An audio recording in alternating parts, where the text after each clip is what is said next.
Hey guys, in this video I show you my build for Path of Exile 2. It is a Deadeye build, yes, but we don't use any bow or crossbow.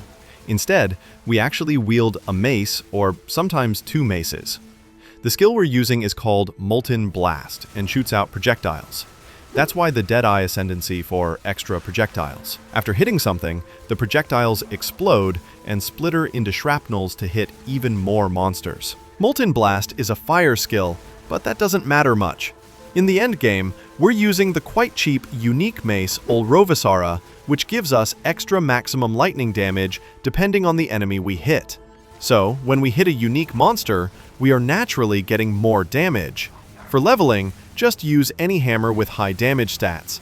It does not matter if it is fire, cold, or lightning. I would prefer cold and lightning for the chance to freeze and shock the enemies, but that's just a bonus.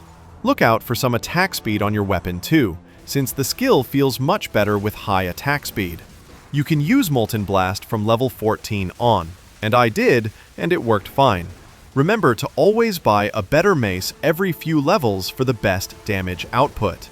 Some people even said to me that it was a better leveling experience than Lightning Arrow, but I wouldn't go that far. Now, we have several options for how we want to play this build. First of all, if we want the projectiles to fly around or in a cone in front of us.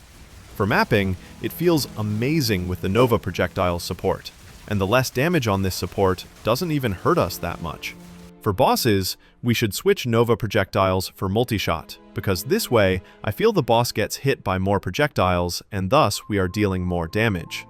However, even at higher difficulties, I usually don't switch the supports fighting regular map bosses.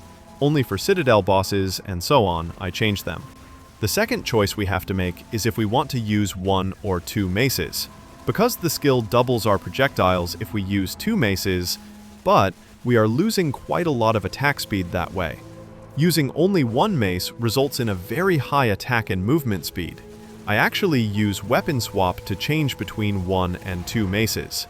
In situations where I don't need to move that much, I go for double projectiles, and the rest of the time, I use only one for more speed. There is one little thing with Molten Blast that you have to get used to. Attacking with Molten Blast always moves you forward or backwards if you press the Shift button, which I actually put on my E button for better handling. That's especially awkward when you don't use Nova projectiles. For bosses, you want to stay at a specific distance because I think the enemy can get hit by the projectile explosions and their shrapnels. So you want to find that sweet spot, but that's easier said than done with the constant moving. On the other hand, the auto movement feels amazing with Nova projectiles, since you can just press right-click the whole map. And as you can see, there are no other active skills necessary. I use the War Banner for extra damage on occasion, but that's it. You could put in a totem with Culling Strike and maybe more stun buildup or so, but on a baseline that is not necessary. We do have a Voltaic Mark setup, which is cast automatically thanks to the Deadeye ascendancy. Voltaic Mark gives us just some extra explosions for even better clear. There is one last mechanic we need to talk about. Not every projectile is going to hit, so we are using the ricochet support for the chance of chaining from terrain. You can get some more chance from the passive tree, and up to 5% from jewels. So we do a lot more damage if there are walls nearby.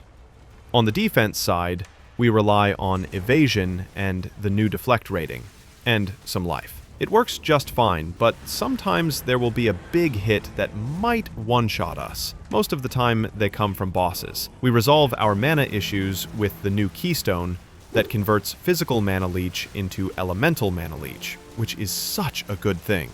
I don't know why it wasn't there in the first place. That might sometimes not be enough, depending on your attack speed, so I bought a jewel with life and mana on kill. I don't have any other special stuff in this build, so there probably are quite a few upgrades to make. I haven't even looked at the new jewel possibilities. I was just so surprised by that build that I wanted to share it. That's it from me. If you have any questions, put them in the comments. Greetings from Germany, and I hope to see you in the next video.